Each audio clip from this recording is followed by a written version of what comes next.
We're driven by the search for better. But when it comes to hiring, the best way to search for a candidate isn't to search at all. Don't search, match with Indeed. Indeed is your matching and hiring platform with over 350 million global monthly visitors, according to Indeed data, and a matching engine that helps you find quality candidates fast. Ditch the busy work. Use Indeed for scheduling, screening, and messaging so you can connect with candidates faster. Leveraging over 140 million qualifications and preferences every day, Indeed's matching engine is constantly learning from your preferences, so the more you use Indeed, the better it gets. Join more than 3.5 million businesses worldwide that use Indeed to hire great talent fast. And listeners of this show will get a $75 sponsored job credit to get your jobs more visibility at Indeed.com/Blue Wire. Just go to Indeed.com/Blue Wire right now and support our show by saying that you heard about Indeed on this podcast. That's Indeed.com/Blue Wire. Terms and conditions apply. Need to hire? You need Indeed.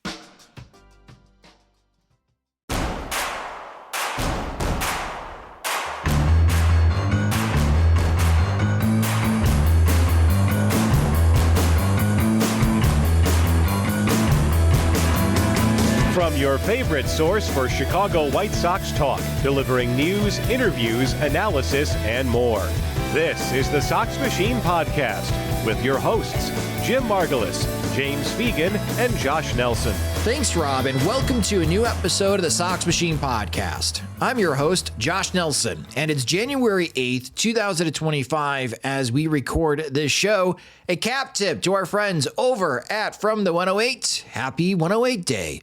In this episode, we will recap the recent offseason transactions by the White Sox, who surprisingly remain busy.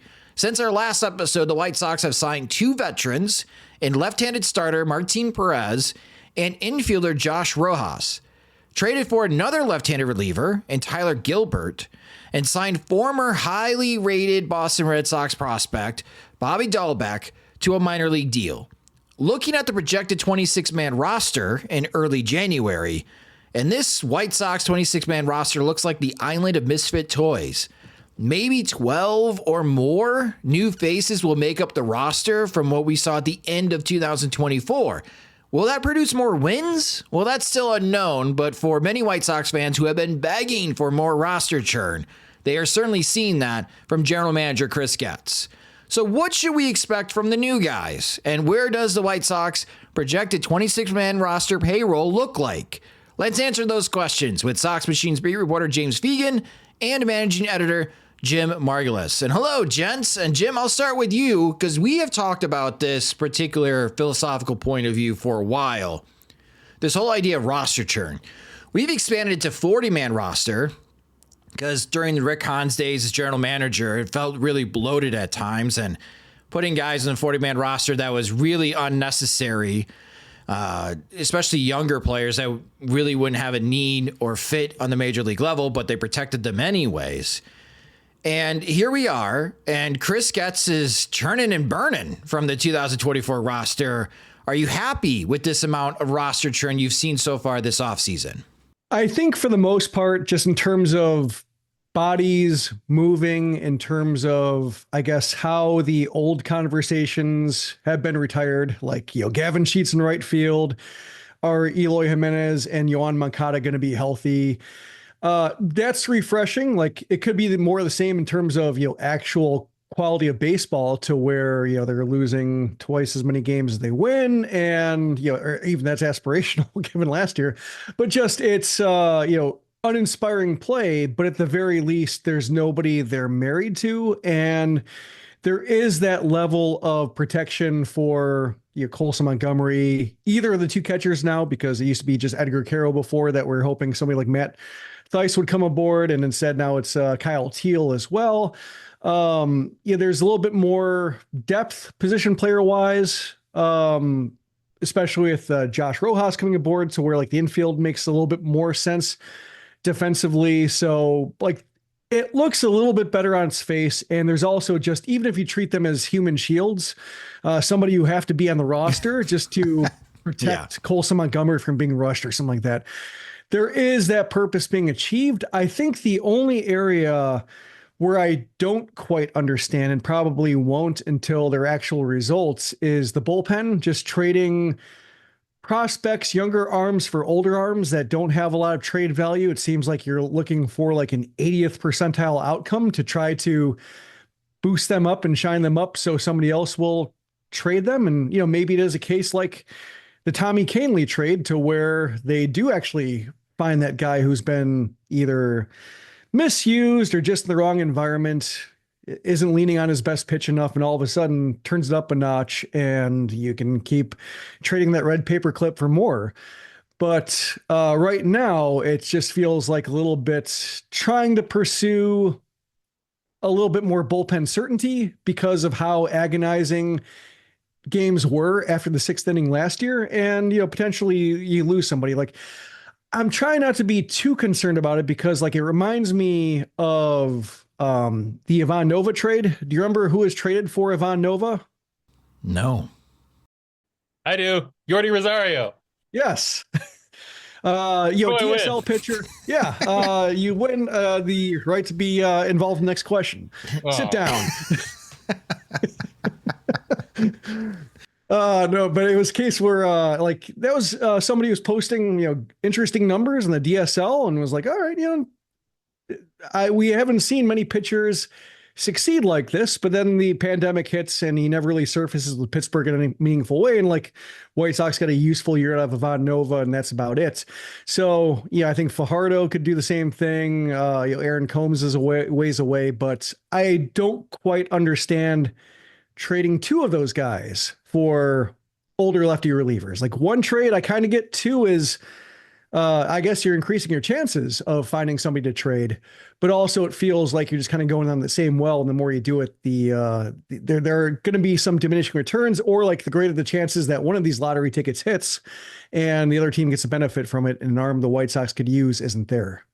Well, let's talk about the new guys, and we'll start with left-handed starting pitcher Martin Perez, who might be the opening day starter now for the Chicago White Sox in 2025. At least he is a viable option.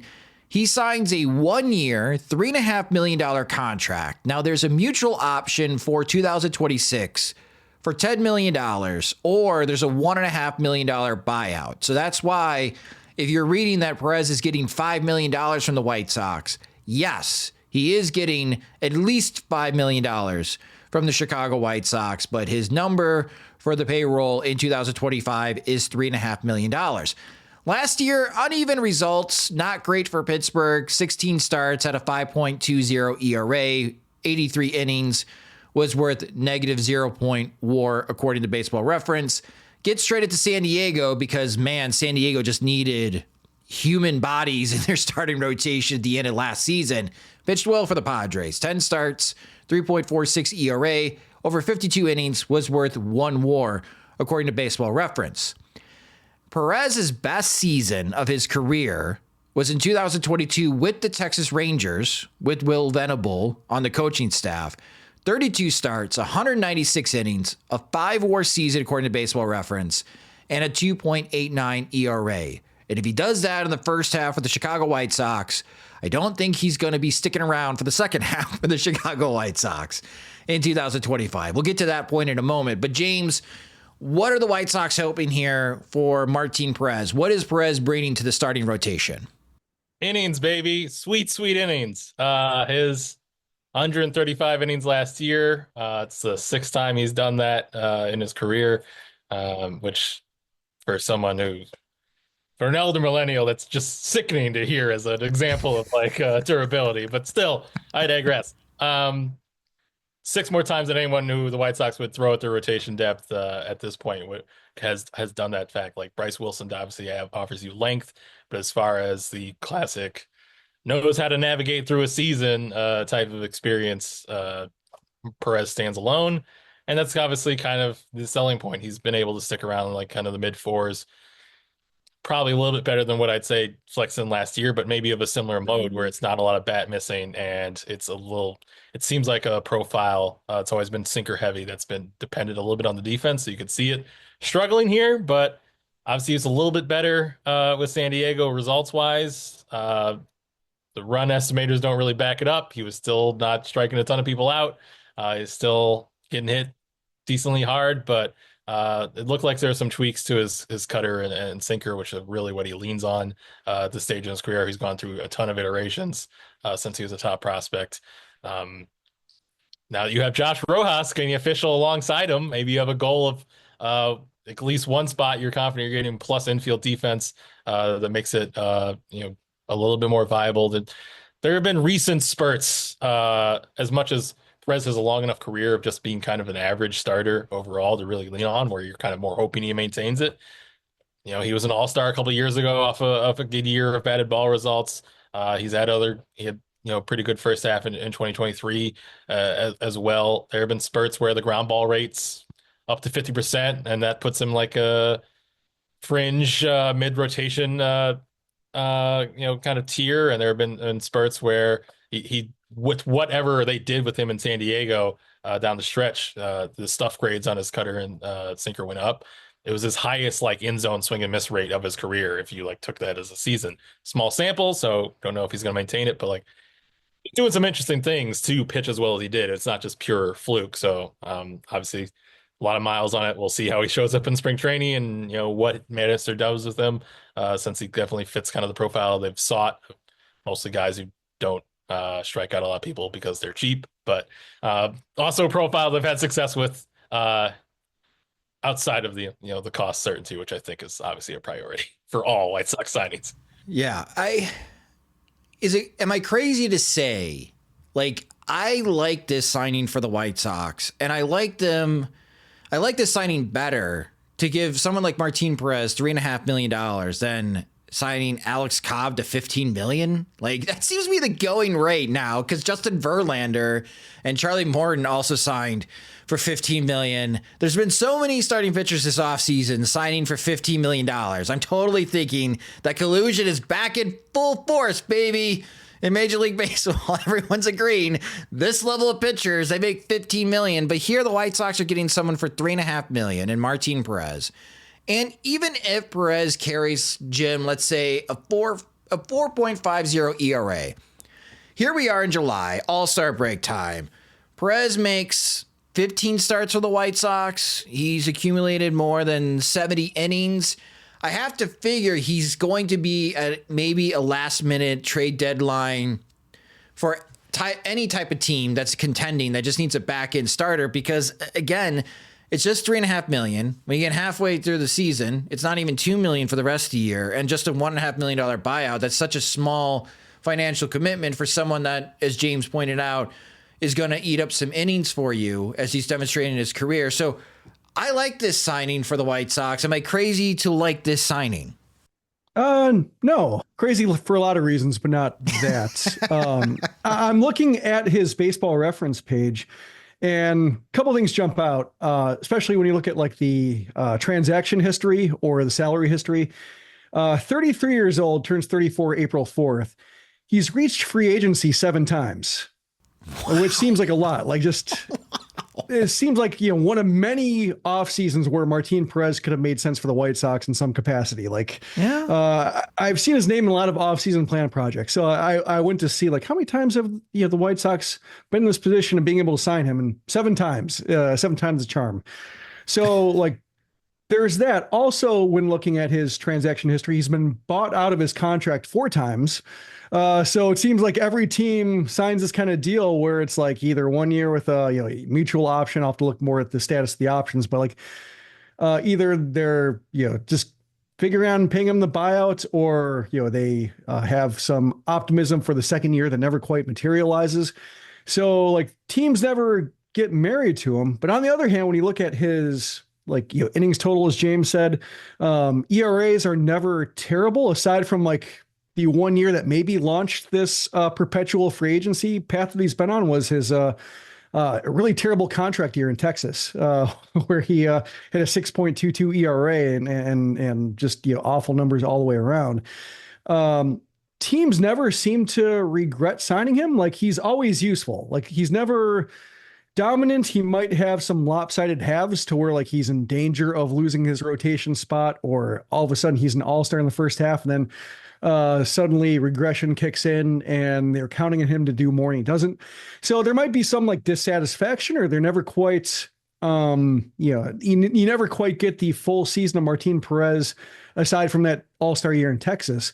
But teams are never like, they should never feel foolish about what they get from him. Like he fills a rotation spot, league average performance, typically like one win above replacement. And, aside from that 1 year in Texas, his only year below it. So for the position the White Sox are in and the amount they're paying him, like maybe they'll be the team that's all of a sudden is like, we drew the short straw. We are the team that regrets signing him. But given what they're paying him, given, again, like another, human shield signing of just, when you have Drew Thorpe and Sean Burke and Davis Martin and guys who have missed time with injuries, it helps to not have to rely on all of them making the opening day rotation, even if he like pitches for a month and like is hit a wall, which I don't expect. He'll have at least served a purpose for helping some other pitcher get the time he needs in April to get up to speed if he needs it. Yeah, I think this is a much better use of money than signing some like, Mike Clevenger last year. That was really dumb. So I like this signing for the White Sox. Now, James, the expectation for White Sox fans should be, don't expect him to be with the team in August, right? Like he's been traded many times before, as Jim pointed out. He was just traded last year to San Diego at the deadline. Like this is more someone that could help the White Sox in late March through July, right? I think the example of like a team that was left, almost regretted trading or signing Martin Perez was last year with the Pirates. He did not perform well with them in the first half, and just the need for lefty arms, the need for innings at all at the deadline, even if you're not really expecting that person to start a playoff game for you, is such that, and also Perez's track record of being like kind of okay, a lot of innings, is such that even a bad first half still saw him moved. It was for a guy in the DSL who promptly stopped throwing strikes, but still they unloaded the contract, which is what's important at the end of the day, right? So I think if you have some level of confidence of one, just looking at Perez's career norms, that he should perform a little better than that, certainly normalized, or even maybe tweak something to get a little better in San Diego. And your whole bag is Brian Bannister talking about wanting to be a home for journeyman or guys who've struggled in the past and kind of being a boost in their career and kind of collecting on the prospect capital that develops. He's not exactly like a high upside type of move, but certainly you think like you should be able to convert. It seems like 1 year, $15 million is like the going price for if you're comfortable with the range of he could start game 2 of the ALCS for you, or he could be retired by June. That been kind of being the range of possibilities you're open for. Perez is a tighter window, which I think it is really unlikely that he's retired by June, unless the life on the South Side has driven him crazy. Getting used to being on a team that sets an all-time record for losses. But he seems like resilient stock, so I think he's going to be what he's been for a very long period of time, and that should have some currency in July. Well, again, he could be the opening day starter for the White Sox 2025 with how the rotation is panning out. But welcome to the White Sox, Martin Perez. We are rooting for you to pitch well and then gives us something to talk about in July if he does pitch well, much like we had those conversations with Eric Fetty last year for the Chicago White Sox. Another player the White Sox signed, Josh Rojas, for $3.5 million, 1 year deal. And last year for the Seattle Mariners in 143 games, Rojas was worth 1.9 WAR according to Fangraphs, which would have been one of the team leaders of the 2024 Chicago White Sox. His weighted runs created plus was 91, but he had a OPS of 640. Again, offense was down last year. He's had back-to-back seasons where his OPS has been in 640s. His WAR, though, continues to be carried by his excellent defense, especially at third and second base. So, Jim, what is Rojas bringing to the White Sox infield? Is this Nicky Lopez 2.0? Kinda. There's the defense at third and to a lesser degree second, like the grades, if you can draw like a consensus or projectable outcome based on small samples divided up between two positions is that he's above average at third and average at second, and the White Sox could use average defense anywhere on the field, basically, given that they were one of the two worst defenses in baseball last year. So helps in that regard. Can tell a ball from a strike, which fits with the other signings the White Sox have had, like Austin Slater, Mike Tauchman, et cetera, to where even Matt Thaiss, to where at bats should be competitive, especially if he's lefty against righties. Provide some lineup balance with the rest of the infield. Some ways to rotate him in and out, and to like spell whether it's like Miguel Vargas if he's the guy, Brian Ramos if he's the guy, Lenyn Sosa if he gets mixed in at second and third. He provides left-handed counterpart to whoever is leading the way in the right-handed equation of those positions. So he helps there. Also has an option remaining, which in the case of Vargas and Sosa do not. I think the White Sox are hoping that, that's kind of a moot point, because I think if he plays 2 months, he'll have reached 5 years of service time, and then he can't be optioned down to the minors without his consent. The reason I bring it up, though, is that like he had a really hot month and a half, and then his numbers, even though they're slightly below average when factoring in Seattle being a tough place to hit,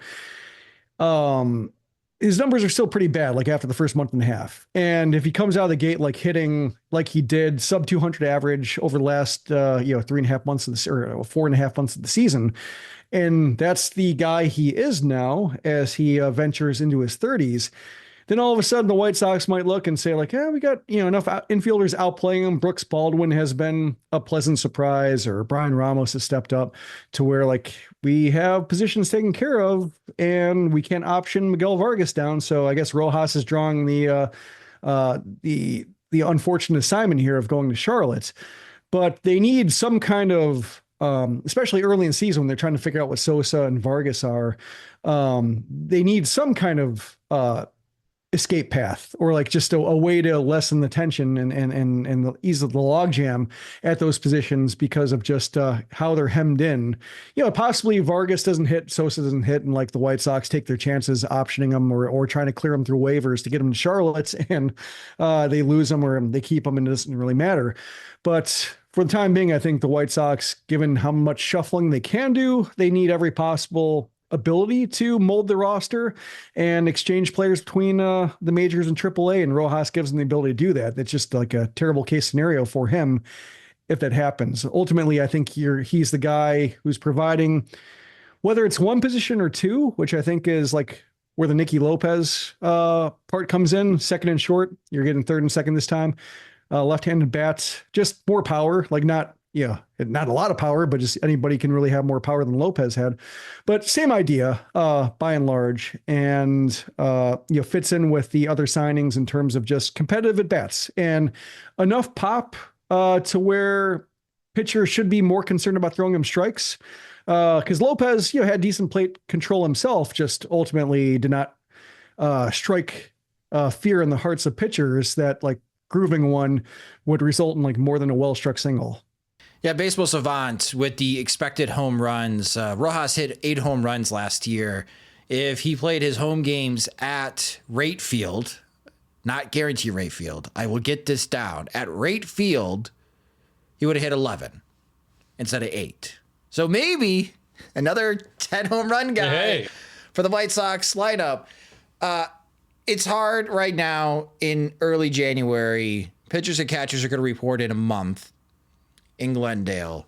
James will be there for us. Thank you to our awesome Patreon supporters and everyone that visits Sox Machine daily. Thank you guys, so we could do that. But right now, it may seem a little crazy to make predictions, but I'm predicting, James Fegan, that Josh Rojas is the starting third baseman for the Chicago White Sox. That Will Venable and Chris Getz, I'm really dour on Miguel Vargas. I know he's supposed to add a lot more muscle. I just don't know what we could see from him in spring training to convince me that he should ever wear a glove in the field. Like, his path, I think, is clearly DH or learn how to play first base. So this conversation, who's starting at third base for me, is between Brian Ramos and Josh Rojas. And I think at the end of the day, the veteran experience, especially really good defense at third base, is going to win out of the day. So even though we may be talking about Josh Rojas and the idea that he's a super utility guy, James, I am in the mindset that Josh Rojas right now is the leader in the clubhouse to be starting at third base. Am I off there with that type of thinking? I mean, it's certainly in the range of possibility. I think a lot of those things are. It's not loaded since, like, by some definitions, there is no starting shortstop. And all these guys are a little fringy as far as projecting any of them to have like kind of an average offensive season, based on, present data. But a little bit like, man, it would be a little easier to put this together if someone just pulls the hamstring and then I can not block anyone's development. Who is your second baseman in this projection where you have Rojas plugged in at third? All right. So looking at second base, I got Chase Bydroth because he gets on base. Okay. I don't like, again, this is January, and the Lennonites, they are a very proud group of fans. I don't like Lenyn Sosa's chances of making the 2025 White Sox. I know he's out of options, but I don't think that's an excuse to necessarily carry him on the opening day roster, especially if this team is trying to find guys that, okay, you don't provide any power. Can you get on base? Bydroth, I think, can help in that regard. So my infield right now in January, and I'm sorry for laughing because it seems really crazy up the middle, but Andrew Vaughn at first base, Josh Rojas at third base, Bydroth at second base, so he would be a rookie at second base, and Colson Montgomery at shortstop, an all rookie middle infield for the Chicago White Sox to start 2025. So to go back in this podcast episode, Jim is right. I am crazy, not because I like the Martin Perez signing, but maybe I am crazy thinking that the White Sox starting middle infield, James, right now in early January is two rookies. It was going to come out eventually. We should have like a series of Venezuelan Winter League pitchers on here to like give firsthand testimonies at the terror that man Lenyn wrought on that on that community, on that society. It's possible, Rojas. I think second base, one, like everyone in there, Brooks Baldwin, Bydroth included, or at least some of the people you'd be pushing down by putting them there, have a bit more optionality than clamming up third and really putting Miguel Vargas in the wilderness when he's out of options, and you don't really have many other positions you're even comfortable putting him in. They've at least talked about him being at third pretty primarily so far. I also think, like, as really only Ramos has really shown promise on the major league level of recent or in a White Sox uniform, Ramos and Vargas are probably, I don't know, your best bets, but like the ones who have maybe the most offensive ceiling that you're really trying to untap. Bydroth is the sort of guy who's going to force his way on. This is at bat style. Brooks Baldwin, I think, barely played at AAA. You're probably pretty comfortable like having him play his way into more opportunities at this stage in his career. And obviously, Colson Montgomery has yet to play good at AAA for like 6 weeks at his time. Third base is where I think like Ramos and Vargas are both in a bit of a rubber meets the road situation, and obviously Sosa is as well, being out of options.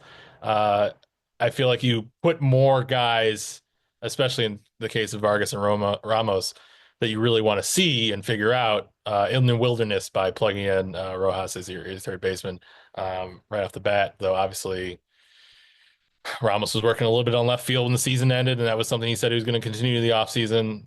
Maybe spring is the start of him really opening up, of getting him regular at bats somewhere other than third base. So maybe that could change. I think it's not compelling because there's not any stars here at this point. Right. But like a lot to figure out in spring training of this mix, where it's interesting if you're already interested in this topic. I don't think it's going to win new converts. I don't think we do TikToks about like the infield depth chart in spring and who will win the battle. I tried. Maybe like a Big Brother style reality show would be interesting. Get triple digits on a live stream. Who knows? But they're not here to make friends. We'll see. Okay.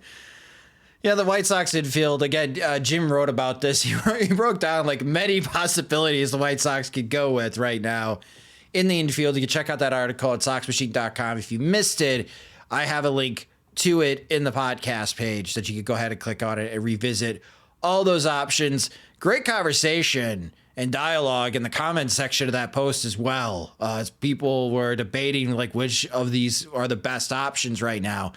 And James is right. Like, it is interesting to discuss, maybe not compelling because how many of these guys are 2+ WAR types of players, but it will make spring training pretty interesting and watching the games and how guys are progressing and how well they're hitting because jobs are on the line. Spots of the 26-man roster are definitely on the line, especially for guys like Lenin Sosa and Miguel Vargas. But I think, yeah, I'm still in the mindset that Josh Rojas right now is the leader to be the starting third baseman for the White Sox in 2025. The NFL playoffs are better with FanDuel because right now new customers can bet $5 and get $200 in bonus bets, guaranteed. That's $200 in bonus bets, win or lose. FanDuel, an official sportsbook partner of the NFL. 21 plus and present in select states. First online real money wager only. $5 first deposit required. Bonus issued as non-withdrawable bonus bets which expire 7 days after receipt. Restrictions apply. See terms at sportsbook.fanduel.com. Gambling problem? Call 1-800-GAMBLER. As Jim alluded to at the beginning part of the show, a curious trade as the White Sox traded Aaron Combs, who was drafted in the 8th round in the 2024 MLB draft, appeared in some games for Kannapolis. He pitched well out of the University of Tennessee. I wrote about Aaron Combs because he pitched the pivotal inning of the College World Series between Tennessee and Texas A&M last year. Promising reliever, and he gets traded to the Phillies for Tyler Gilbert, who's another left-handed reliever. And James, the White Sox have done this again because Cam Boozer was also somebody that the White Sox acquired from Boston. And as Jim pointed out with like the roster churn, Jim was concerned about the relievers. What's the thinking here for the White Sox acquiring Tyler Gilbert and Cam Boozer? Is there a concern about trusting some of the guys that we saw at the end of 2024? I think that, and they're genuinely just low on lefties by the end of the season. And just looking forward, you have Frazier Ellard, who looked good, definitely looked like a major leaguer. I don't know if you think he's, they probably used him in higher leverage than they would have right out the gate at the end of last year. And you have Schuster, who isn't really your typical bullpen lefty. He's more of like a bulk guy. He's changeup dominant, so he's not really. I don't have his splits in front of me, but he's certainly not conditioned or touts like the big slider that really makes you think he's going to have consistent like lefty get spits. He's really more useful for his versatility and giving you bulk innings. So as far as like really feeling like you have late inning weapons against left-handers, or when you're theoretically facing Juan Soto and that sort. Not that those games matter a ton, but for manager orientation and strategy purposes, like I think you definitely look at that picture wide open. I also think this is a team that's probably trading and any player who really like has a hint of not fitting in their window. And at this point in time, that would be pretty much every reliever. Like I think it's like if Verlander Berloa like really was dominating all season, and he was enough to where contenders thought he was like a valuable piece and certainly valued his control, I think you would act on it. And I think everyone else, younger than him or older than him, I should say, or more service time than him, is even more in that boat. Like if there's a good half season of Stephen Wilson, I think they probably act on it. If there's a good, even though he has multiple years of control after this, and certainly Cam Boozer is a rookie, but he's a 32-year-old reliever. I think they kind of 5 years of control. 5 years of control. Gilbert's 31 and also has like a ton of service time left, but I think he's very much like, if they can get him rolling and he seems like a real left-handed solution, like those guys, it's not big value. It's not even Martin Perez value, as we talked about earlier, but it's consistently moved or purchased commodity at the deadline. And this is what you're supposed to be doing. These major league spots are valuable. Even as fun as like A-ball relievers are when they first hit and they're mopping the floor with people, they're probably more valuable than really the value expectancy you'd have for an A-ball reliever, even as good as a start as Combs had. So kind of taking these shots to really try to develop some level of assets to work the deadline. That they found that's valuable, and that's certainly what's supposed to be an organizational strength. I don't know if 1 year of Bannister, that had some good minor league pitching teams, but also the worst team in history in the major league spot is enough for them to start beating their chest about like this is some big strength. But it's certainly the way they're designed to try to climb their way back. So leaning in on it, I think this fits along with it. I can't say I know enough about pitching to see some smoking gun to tell you now that Gilbert's a great bet and it's definitely going to work out, and he's basically going to be God, my references are so dated. I was going to say Jesse Orosco, but a valuable left-handed reliever is what I'm saying. So that's the sort of shots they're taking all over the bullpen, and you saw it with some of their other claims. Penn Murphy is somebody who's been was injured and wasn't convenient for other teams to stick on their 40-man, but has been an effective leverage guy for a playoff team before. So it's a great use of a 40-man spot for them, and a lot of their other acquisitions vibe the same way. So last year, critiquing Pedro Grifal's bullpen decision-making, Jim, the bullpen wasn't in great shape. I still don't think Pedro Grifal made great decisions in high-leverage situations as manager of the Chicago White Sox. Now looking at new manager Will Venable, if Chris Getz is adding all these veteran relievers who have had major league experience, it is still a rookie manager making those decisions, especially in high-leverage situations for the White Sox. Do we have to grade him differently than we saw with Pedro Grifal, knowing that, Pedro he's not working with a lot at the beginning of the 2024 season, but we could still question decision-making? Are we going to be grading Will Venable different in those situations than we did with Grifal? I think it depends on the approach Venable takes when it comes to problem solving. I think the issue with Grifal wasn't that like there was a great reliever he wasn't using necessarily. There were no obvious answers. So I think that's where you give him some benefit of the doubt, but like his strategy of using his best reliever or who he perceived to be his best reliever against the toughest part of the lineup every single time, no matter how well he was doing, whether it was Reynaldo Lopez 2 years ago or Michael Kopech last year, just really seemed to exacerbate slumps and frustration. And so like if Michael Kopech is not using his cutter or Lopez doesn't really have his best fastball, and yet like 3 times in a row, he's facing 3, 4, 5, whether it's the 8th inning or 9th inning, and setting him up to be just disappointed. That's, I think, where, Grifal lost the thread and became harder to defend because just like, what are you doing? Like, what are you sending these, especially like with the way like Kopech was not getting the message of mixing up his arsenal, and you had Martin Maldonado who was brought in to supposedly like shepherd pitchers through that, and they weren't getting through, and like just that's where I think you saw some obstinacy kick in and determine the day.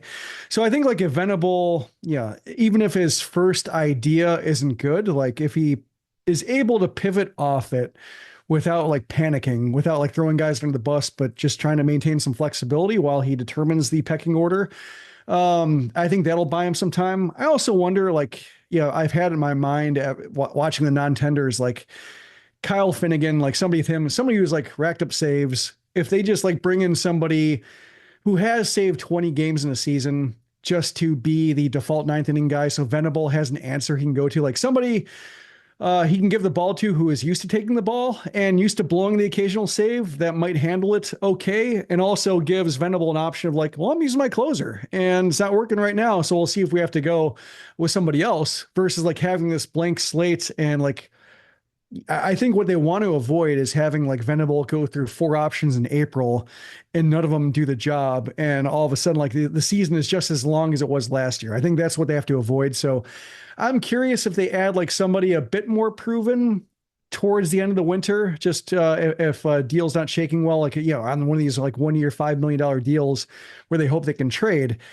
just to take advantage of some short-term reliever luck, just because there isn't that obvious first option for the 9th inning that would at least simplify the decision chain from like the 5th inning to the 9th inning and give like a default answer that I think Venable could use. I look forward to that conversation during the season where, man, if Venable just had a veteran proving closer, the White Sox would be 8-20 instead of 4-24. And to go back to James's point about the importance of acquiring guys to get Juan Soto out, a reminder, in 6 games against the White Sox last year, Juan Soto went 9 for 19 with 9 walks to just 2 strikeouts and hit 6 home runs against the White Sox. He had more home runs against the White Sox than any other team last year in Major League Baseball. So the White Sox really helped him make a lot of money this offseason. Yeah, 9 for 19, 9 walks, 2 strikeouts. Yeah, Grady Sizemore was an idiot for intentionally walking him in front of Aaron Judge. Like, no good choices. There were not, but that was one of his more fun pressers. But now with Cam Boozer and Tyler Gilbert in tow, when the White Sox play the Mets, they got guys. Venables got guys that can hopefully do better than the White Sox did last year against Juan Soto. If he had 6 home runs against the White Sox this year, it'd be only over 3 games. It'd be entertaining as hell, but also depressing at the same time. The last guy the White Sox have added recently since our last podcast, this is on a minor league contract. I think it's a long shot of him making the roster, but it's Bobby Dalbec. And Bobby Dalbec, once a highly touted prospect for the Boston Red Sox, he's hit 25 home runs in a season, but that was a while ago, back in 2021. Some serious swing and miss issues as his offensive game, but when he connects, there's definitely some power there, major league power. So, James, what's the thinking here? Is Dalbec serious competition to Andrew Vaughn at first base, or is he just a depth guy because maybe the White Sox still aren't comfortable having Tim Elko as the go-to backup for Andrew Vaughn at first? I mean, they can't really be that comfortable with either at this point. But it's kind of like a fun ceiling shot. I've talked to at least some scouts who kind of like it. It's very like a minor league deal. It's a flyer. He could, as he was last year, could spend the entirety of the year struggling in AAA. I think it's a feasible outcome. What is stressed to me is like he's got a little bit more defensive versatility than just like, typical first base, big swing and miss masher. He's a little bit more athletic than that. So that makes him at least more useful for Sergio Santos in Charlotte in terms of moving around positions the way that they often have to, whether he covers third base and it doesn't like ruin the game and fans demand a refund. But we've already talked about how crowded third base is in Chicago with kind of guys you're chasing the ceiling of. But it's a catastrophic level of like in-game in-zone swing and miss. That's really hard to fix, certainly in an off season. So there's definitely a ceiling, but there's not a lot of power in this lineup. If it clicks at all, or if anything, approaching levels where he could even float like a 280 OBP, even though his like total exit velocity was down last year, he obviously still has a lot of raw pop. So if there's anything that going to a new org for the first time, or working under Ryan Fuller, unlocks where he's able to get a little bit more contact and it's palatable at all, where he becomes like a fun, Matt Davidson type dude who still strikes out north of 30% of the time and isn't really someone who can reliably get on base, but offers you some thunder situationally or starting for a spell. Like, that'd be a fun outcome. I don't have Martin Perez level like confidence that he's useful in a trade. I think it's probably really hard to convince a team that he's someone who can be a consistent offensive addition, but there are no bad minor league deals, and this is certainly a guy where you see what the obvious plus carrying tool, if they ever unlock it, is. Be fun to watch him in Arizona, if nothing else.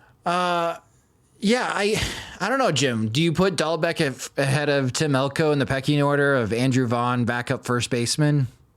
I think only in the case of like if it's opening day and Vaughn gets hurt and Elko looks off and they need somebody who has experience, like same thing, just somebody who can step in, and if he suffers some major league embarrassment, like he'll have experienced it before. It won't be like this first impression. It'll be like his fourth, fifth impression of doing that. And that's kind of the life he's chosen, this kind of fringe player. So I think that's really the only way I see him factoring in opening day.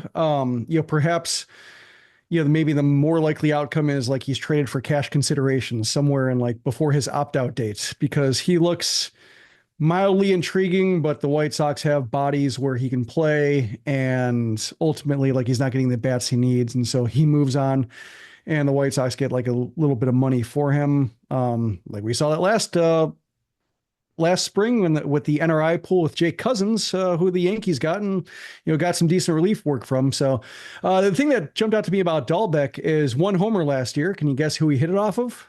In the majors? Or who he hit against? Chris Sale. Nick Nastrini. Oh. Yep. So they've seen him at his best. Why do I not remember that home run? They saw one swing and we're just like, we can fix him. Oh yeah, Nick Nastrini still part of this discussion as far as guys who could maybe make the 26-man roster, right? I would think so.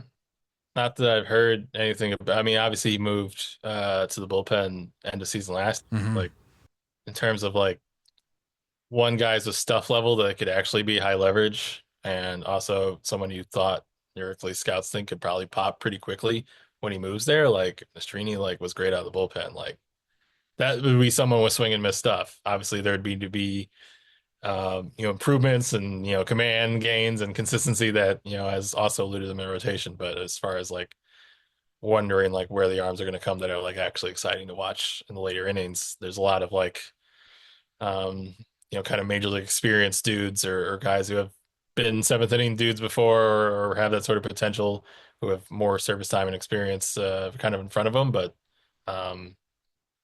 if you had told me to like project 2030 where like Nastrini is, like obviously right now impact reliever is probably a bit more likely projection than consistent mainstay in the rotation.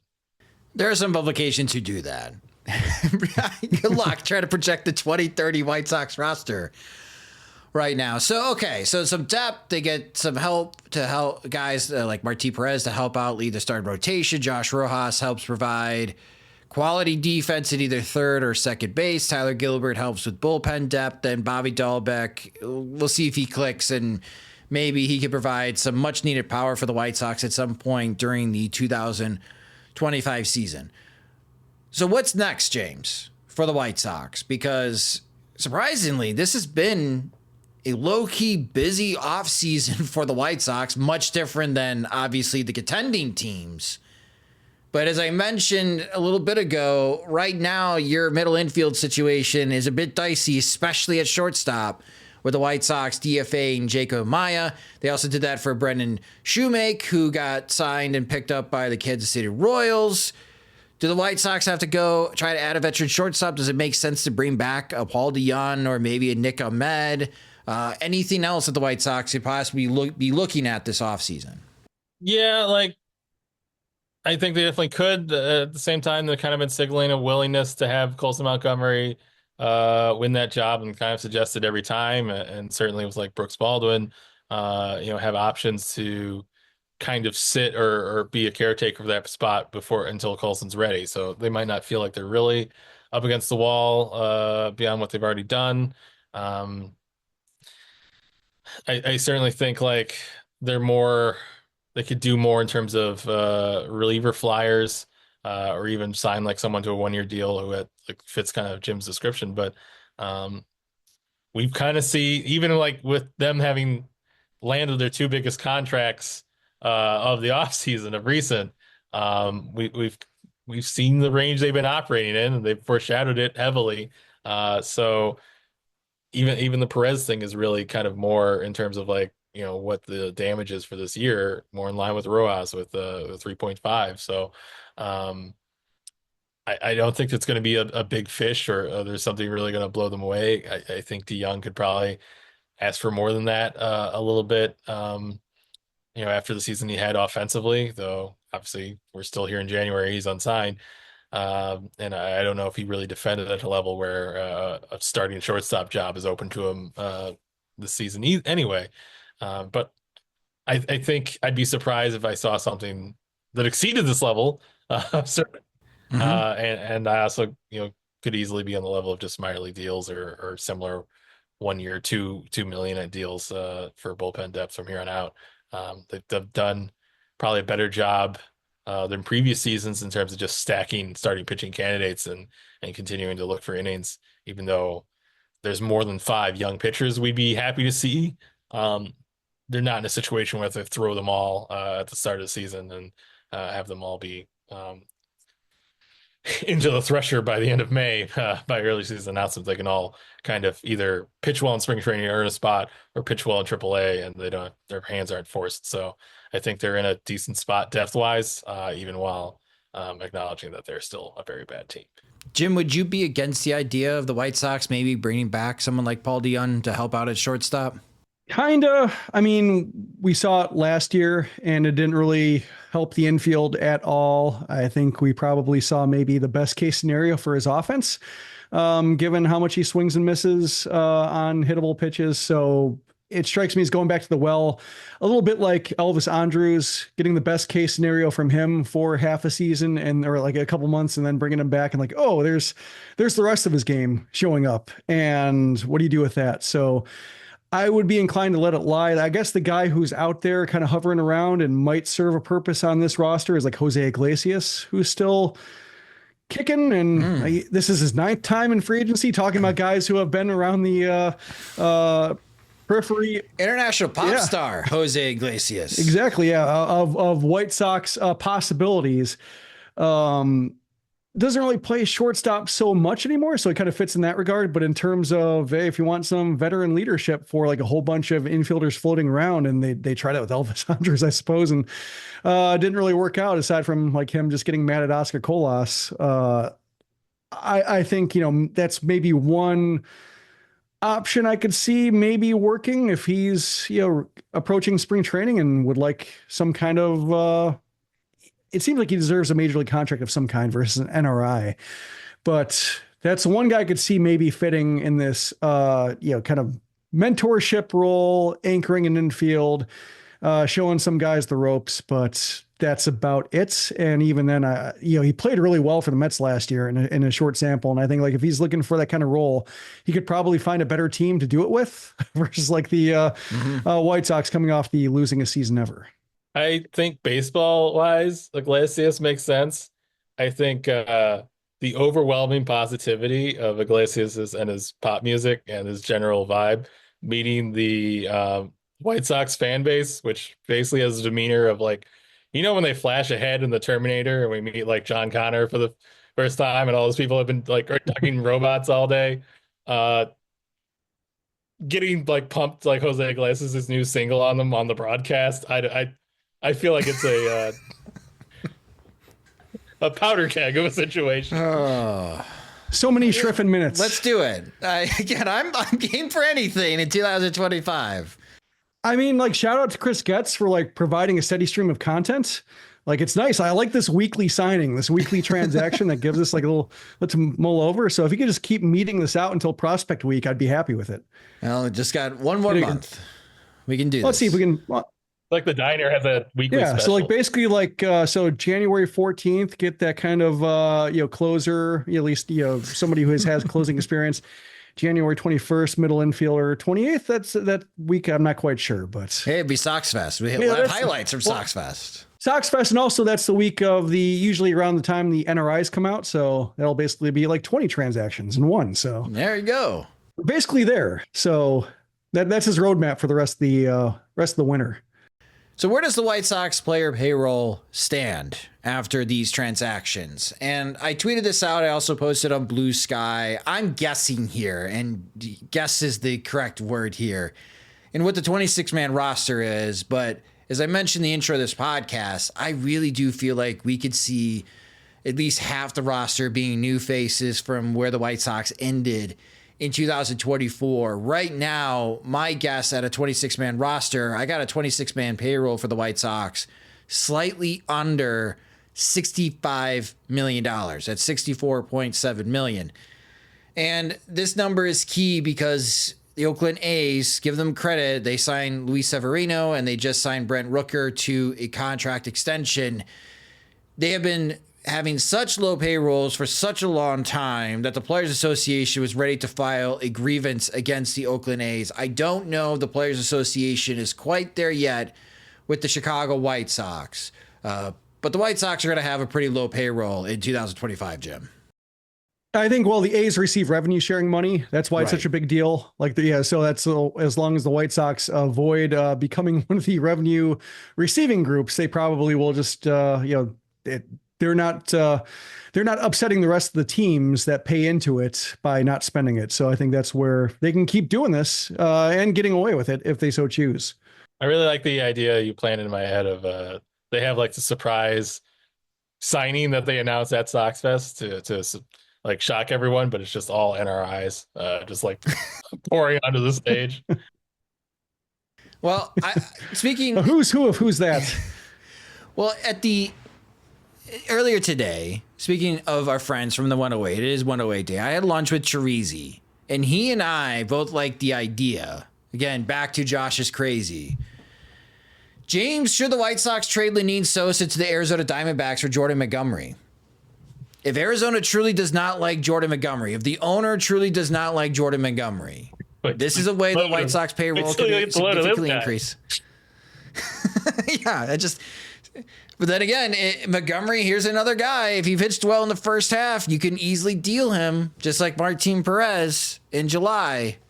Am I crazy? Is that too far-fetched for where the White Sox, at least their comfort level in spending this offseason?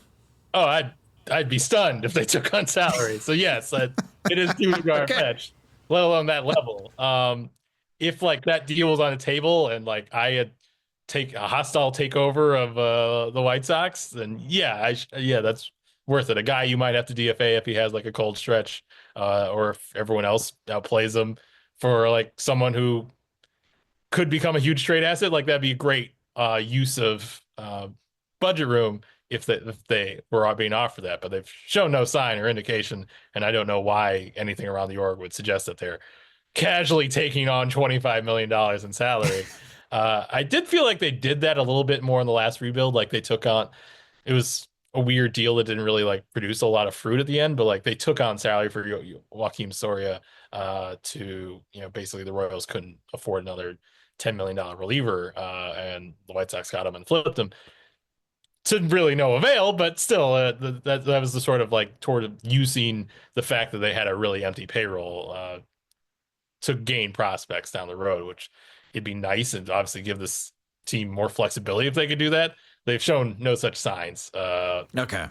Their big indulgence so far is Martin Perez at 3.5 guaranteed for this year with a mutual buyout to fill him out to 5. There's also the matter of I'm a little hesitant to see the White Sox trade for a costly starting pitcher who has been trashed by the team's ownership, and seeing a buy low strategy and sending an infielder their way and thinking nothing will come of it. Just it's we. I am very confident Lenyn Sosa is not Fernando Tatis Jr. Okay, just throwing it out there. If that is what happens, and Lenyn becomes the Hall of Famer, I'm insisting. Like I'm sending my numbers to the people making documentaries about his career. Like I want to talk about this subject. I want this this moment here in the Zoom to be part of that documentary. Well, I'll clip it for you. It'll be the case of like the me saying it, and then the this black and white the grayscale overcast. Like, the scene in the Lenyn movie where I'm watching him like in the old Kannapolis Park in the rain as like the wind's blowing. They should have some actor with great hair to playing me with the hair is going back in his face and he's peering through to watch Lenyn go 1 for 4, putting all the balls in play while still only 19.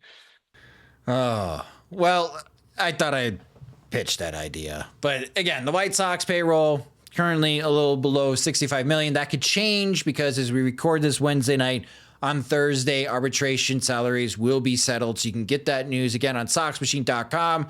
Andrew Vaughn, Justin Anderson, and Steven Wilson, they need their salaries for the 2025 season to be finalized. So we'll see. Maybe it does get above $65 million, but right now, for those that participate in the offseason plan project, if you want to reevaluate your plans, I had the expert level at $80 million. And just like my season predictions, the White Sox found a way to undercut that at a level that I was not expecting.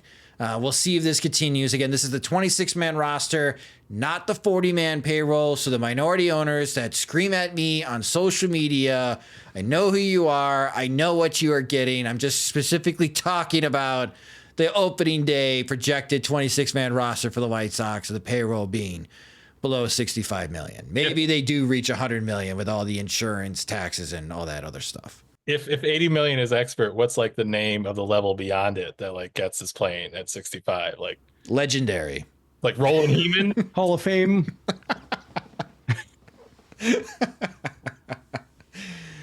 You've reached Heeman mode. Well, great way to end this episode of the Sox Machine podcast. Thank you guys so much for listening. Again, if you are trying to catch up on all the news, go to soxmachine.com, as Jim and James have been doing a terrific job writing up all of the news items, and there's going to be more interviews. There's more Zoom press conferences coming from the Chicago White Sox. So again, start visiting soxmachine.com daily if you are now leaving football and the Chicago Bears and transitioning, getting ready for baseball season. You can subscribe to the Sox Machine podcast wherever you listen to podcasts, such as Spotify and Apple Music. You could also listen and watch the show on our YouTube channel at youtube.com/Sox Machine. You can follow us on social media. We're on all the platforms at Sox Machine, including Blue Sky. You can also follow James at JR Fegan, and you can follow me at SoxMachine_Josh. If you enjoy our work and would like full access to our coverage of the Chicago White Sox, Major League Baseball, and ad-free versions of both the podcast and the website, you can sign up to become a Patreon supporter at patreon.com/Sox Machine. We have multiple plans of support, but the lowest monthly one that we have is just $5. Again, you can sign up at patreon.com/Sox Machine. The Sox Machine podcast is a production of SoxMachine.com. You're for all things Chicago White Sox baseball and part of the Blue Wire Podcast Network. Alongside Jim Margulis and James Fegan, I'm Josh Nelson. Thanks for listening and watching.